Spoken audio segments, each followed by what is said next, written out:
I'm Alison Blackburn and my title is Registrar and Secretary.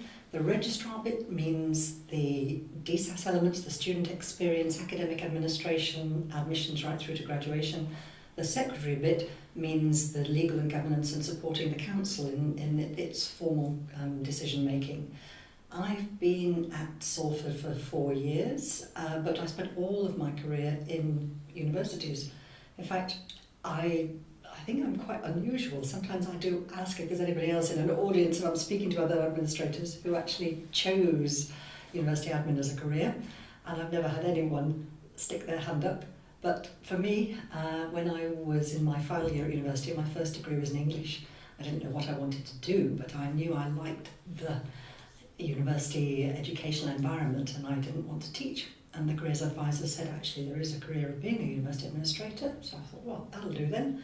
And it was great. Got my first job at UCL, a really good training post, and have worked, as I say, in universities ever since.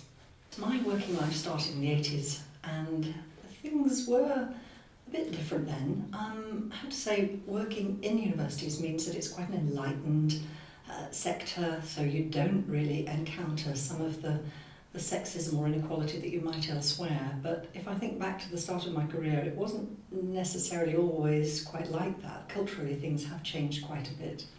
I remember debates, for example, at one institution I was working at in the mid-80s around non-gendered language and how people, some men, chose to misunderstand that and say things like, oh, so, I can't call you a lady, then I can't hold the door open for you anymore. Do you think, I think you're just hugely confusing sexism and good manners here. So there are things that have taken quite a long time to change. 70s and some of the Me Too things that are coming out certainly remind me of what life was like then, and I'm glad there's not quite the same things happening these days. But here at the university, I do feel very privileged that we are working in a sector where there is a lot of support for women in their careers, and as a member of VSET, I know we've actually got more women than men on the most senior team here at Salford. That doesn't mean that we across the whole institution have got all the balances right. Like everybody else, we're still needing to do quite a lot of work around that.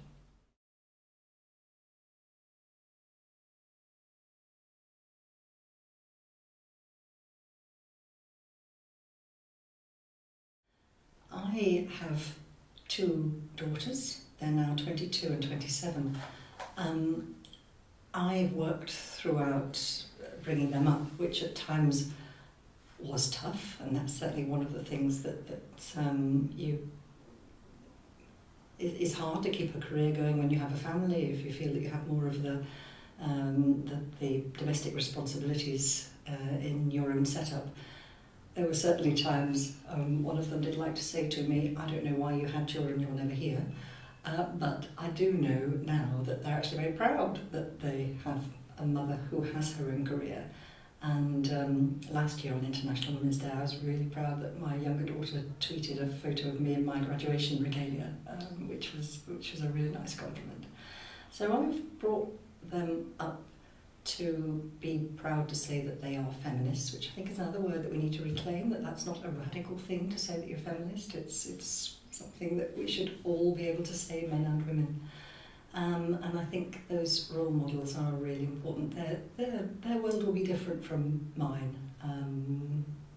I am really pleased that they do see value in me having had a career, rather than, as I say, the comments they used to make when they were younger about me not being there. And yeah, it's hard. You miss out on some things. The sports day or the prize giving or the whatever. I've not always been there for those things, but with the help of a very good childminder, they haven't really missed out, and they've certainly gained in being able to see that it is possible to continue with a career.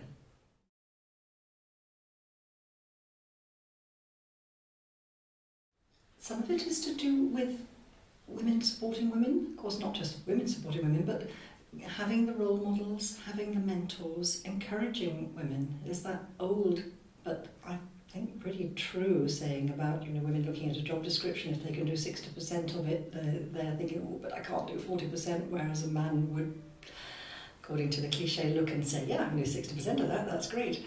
So a lot of it is confidence and giving people opportunities and encouraging them as mentors, and I certainly have benefited from that myself through my career, and have tried to pass that on to other people.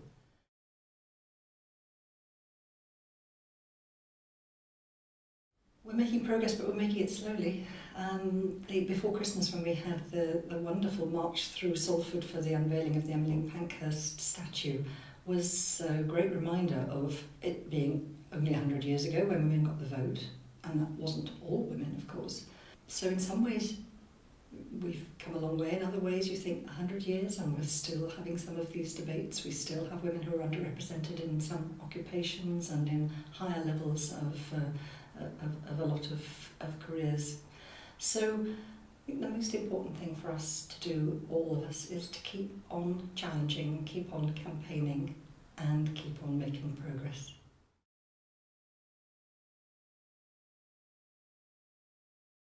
Challenging inequality wherever you see it, and supporting anybody who you think might need it.